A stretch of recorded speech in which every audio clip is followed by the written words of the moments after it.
Assalamualaikum warahmatullahi wabarakatuh. A'udzu billahi minasyaitonir rajim. Bismillahirrahmanirrahim. Alhamdulillahi rabbil alamin wa bihi nasta'inu ala umuri dunya waddin. Wassalatu wassalamu ala asyrafil anbiya wal mursalin Sayyidina wa maulana Muhammadin wa ala alihi wa ashabihi ajma'in. Saudaraku kaum muslimin dan muslimat, para pecinta pelita hati Ramadan yang berbahagia, alhamdulillah, segala puji dan rasa syukur tentunya marilah senantiasa kita pasrahkan bersama kehadirat Allah Subhanahu wa taala yang Ia telah menganugerahkan kepada kita berupa kesehatan, taufik serta hidayah, serta masih dipanjangkannya kita umur hingga sampai pada detik ini, sehingga dengan demikian alhamdulillah kita kembali dapat menjalankan ibadah bulan suci Ramadan. Semoga amal ibadah yang kita jalankan serta puasa yang telah kita lalui diterima oleh Allah Subhanahu wa taala. Salawat dan salam tak lupa kita haturkan kepada baginda kita sallallahu alaihi wasallam berserta dengan keluarga, sahabat dan para zuriat-zuriatnya radhiyallahu taala anhum ajma'in.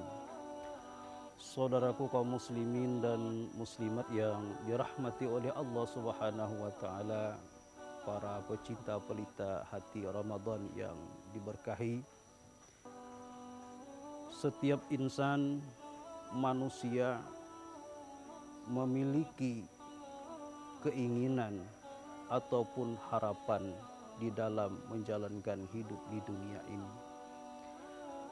Keinginan itu adalah keselamatan di dunia, kemudian keselamatan di akhirat. Pada dasarnya setiap orang pun akan mengkhawatirkan akan bahaya yang akan menimpa dirinya di ketika di dunia maupun bahaya yang akan menimpanya kelak di akhirat. Kekhawatiran-kekhawatiran inilah di mana salah seorang sahabat baginda sallallahu alaihi wasallam pernah menanyakan kepada Rasulullah sallallahu alaihi wasallam berkaitan dengan keselamatan dunia maupun keselamatan akhirat.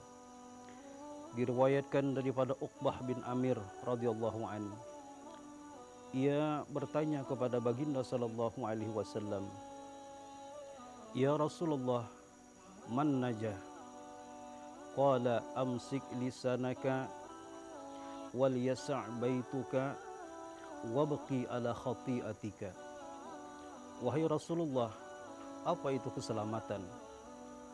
Baginda menjawab, tahanlah lidahmu, kemudian betahlah engkau berada di rumah, yakni hendaklah rumahmu terasa luas bagimu, dan menangislah atas kesalahanmu. Saudaraku kaum muslimin dan muslimat yang dirahmati oleh Allah Subhanahu wa taala, dari penjelasan Nabi sallallahu alaihi wasallam ini, untuk meraih daripada keselamatan dunia dan keselamatan akhirat, di antaranya ada memiliki 3 syarat atau 3 macam. Yang pertama, untuk mendapatkan keselamatan di dunia dan keselamatan akhirat adalah amsik lisanaka, yakni tahanlah lidahmu. Dalam artian kita sebagai umat Islam hendaknya berhati-hati di dalam menggunakan lidah kita.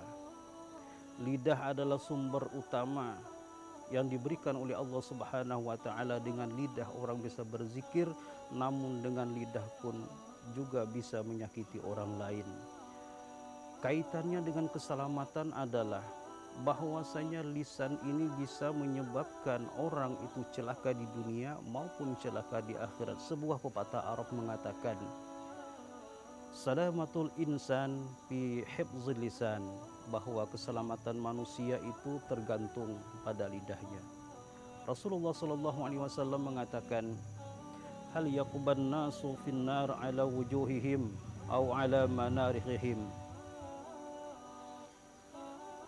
illa hasaidu alsinatihim, yakni tidaklah seseorang itu menjatuhkan mukanya ke dalam neraka melainkan disebabkan karena lidahnya. Saudaraku kaum muslimin dan muslimat, para pecinta pelita hati Ramadan yang dirahmati oleh Allah Subhanahu wa taala. Lisan tadi adalah hal yang sangat berbahaya karena bisa membahayakan di dunia maupun bahaya di akhirat. Jadi untuk keselamatan yang pertama adalah kita menjaga lidah.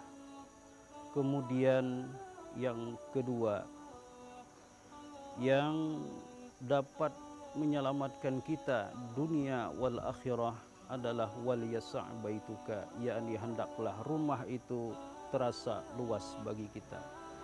Maksudnya adalah memiliki dua makna.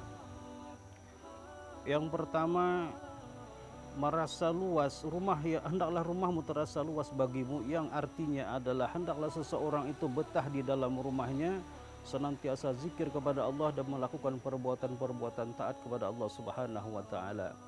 Yang kedua, memiliki makna adalah redha bima qasamallah, yakni redha dengan apa yang sudah diberikan oleh Allah, minas sakan wa jauzah wa aulad, yakni redha menerima tempat tinggal, ridha menerima istri, dan ridha menerima segala anak-anaknya.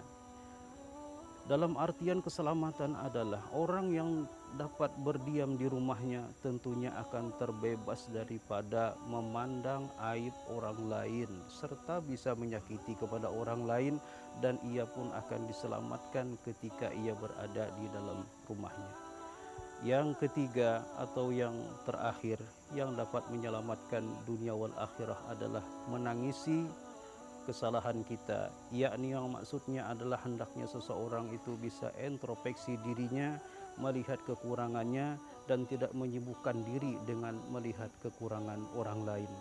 Dari tiga macam inilah yang insya Allah jika diamalkan kita akan terselamatkan dunia dan akhirat. Dengan demikian, saudaraku kaum muslimin dan muslimat yang dirahmati oleh Allah Subhanahu wa taala, akhirnya kita bermohon kepada Allah Subhanahu wa taala semoga amal ibadah yang kita jalankan diterima oleh Allah Subhanahu wa taala, menjagakan setiap lidah kita, anggota tubuh kita daripada menyakiti orang lain, dan semoga kita terselamatkan di akhirat kelak. Amin ya rabbal alamin. Hadanallahu wa iyyakum ajma'in, wallahul muwaffiq ila aqwamit thariq. Wassalamualaikum warahmatullahi wabarakatuh.